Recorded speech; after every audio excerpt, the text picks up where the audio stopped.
நீங்கள் ஒரு எடுத்துக்காட்டாக இருந்து குழுவை வழிநடத்துங்கள்.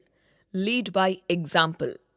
உங்களுக்கு கீழே உள்ளவர்கள் உங்கள் வழியை பின்பற்றுகிறார்கள் என்பதையும், உங்கள் ஊழியர்களின் நடத்தைகளில் உங்களது நடத்தைகள் அதிக செல்வாக்கு செலுத்துகிறது என்பதையும் நினைவில் நிறுத்திக் கொள்ளுங்கள்.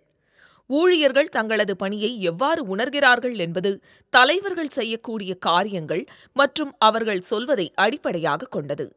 உங்களது பணியாளர்கள் வேலையை எவ்வாறு உணர்கிறார்கள் என்பது நீங்கள் என்ன சொல்கிறீர்கள், என்ன செய்கிறீர்கள் என்பதை அடிப்படையாகக் கொண்டது.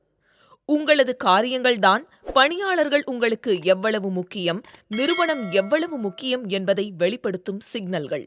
ஒரு நல்ல தலைவனுக்கு எப்போது எழுந்து நிற்க வேண்டும், தன் தவறுகளுக்கு பொறுப்பேற்க வேண்டும் என்பது நன்றாகத் தெரியும். உங்கள் செயல்களுக்கு நீங்கள் பொறுப்பேற்பதை உங்கள் குழுவினர்கள் கண்டுகொண்டால் அவர்களும் அதை பின்பற்றுவார்கள். பழி போடுவதற்காக ஒருவரை தேடி கண்டுபிடிப்பதை விட தவறு மீண்டும் நடக்காமல் பார்த்துக் கொள்வது நன்மை அளிக்கும். யாருக்குமே தன்னை மதிப்பவரை, தனது நல்ல விஷயங்களை கவனிப்பவரை, பாராட்டுபவரை தானே பிடிக்கும்.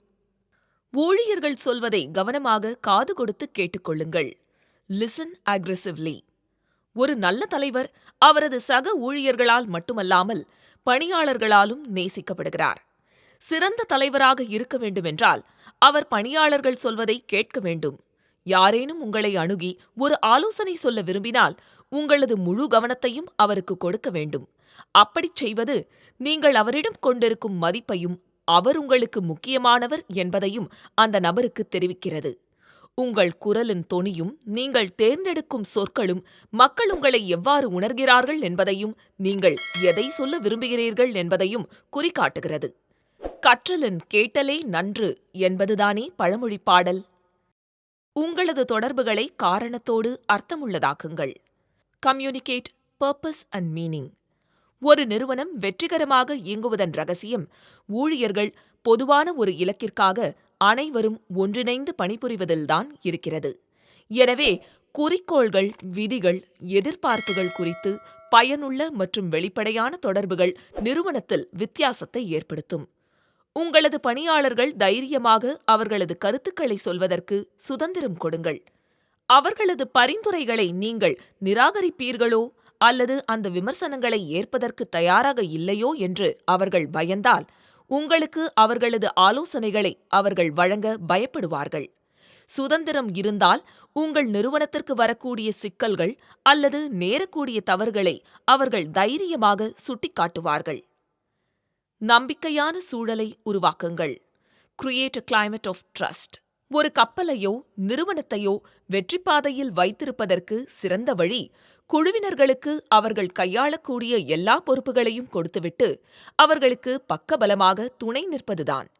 நம்பிக்கை ஒரு சமூக ஒப்பந்தம். அதை ஒரு தலைவன் சம்பாதிக்க வேண்டும். பரஸ்பர நம்பிக்கை அதிகரிக்கும் போது பணியாளர்களின் உள்நோக்கங்களை சந்தேகப்பட்டு கேள்வி கேட்பதை நிறுத்திவிட்டு ஒரு குழுவாக வேலை செய்வதை தொடங்கலாம்.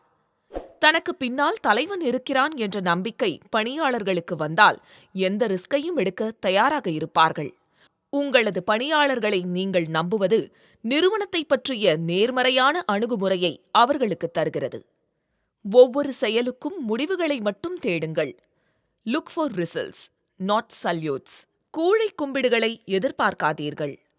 கேப்டன் டெக்கில் நடந்து வரும்போது மாலுமிகள் வழிவிட்டு விலகி சல்யூட் அடித்து கேப்டனின் கவனத்தை ஈர்க்க விரும்பினார்கள். ஆனால் கொஞ்ச நாட்களில் அவர்களது கேப்டன் இதுபோன்ற முகஸ்துதியில் ஆர்வம் காட்டவில்லை என்பதை தெரிந்து கொண்டனர். கேப்டனுக்கு தேவையெல்லாம் முடிவுகள் தானே தவிர கூழை கும்பிடு அல்ல என்பதை அவர்கள் உணர்ந்தனர். ஜால்ராக்களை கிட்ட சேர்க்காதீர்கள். அளவோடு ரிஸ்க் எடுங்கள். Take calculated risks. சாதனைகள் நிகழ்த்தப்பட வேண்டுமென்றால் நிறுவனத்தில் உள்ள ஒவ்வொருவரும் கணக்கிடப்பட்ட ரிஸ்குகளை எடுக்க வசதியாக உணர வேண்டும். உங்களது ஊழியர்கள் எந்த அளவிற்கு ரிஸ்க் எடுக்கலாம் என்பதை அவர்கள் அறிந்திருக்க வேண்டியது அவசியம். பெட்டிக்கு வெளியே சிந்திப்பது வெற்றியை தராவிட்டாலும் கூட வெகுமதி கிடைக்கும் என்பதை அவர்களுக்கு தெரியப்படுத்துங்கள். எனக்கு எல்லாம் பர்ஃபெக்டாக இருக்க வேண்டுமென்று நினைத்தால் உங்களது குழு ரிஸ்க் எடுப்பதற்கு தயாராக இருக்காது. புதுமைகளை கொன்றுவிடும் என்பது நிச்சயம்.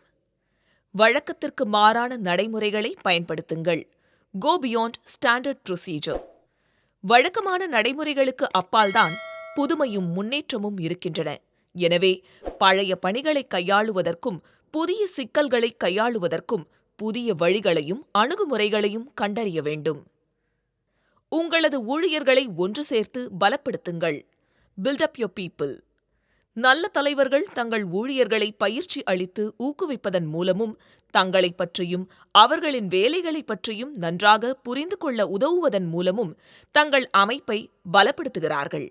இது நிகழும்போது மன உறுதியும் உற்பத்தி திறனும் மேம்படுவதால் நிறுவனத்திற்கு அதிக லாபங்களை ஈட்டித் தருகிறது.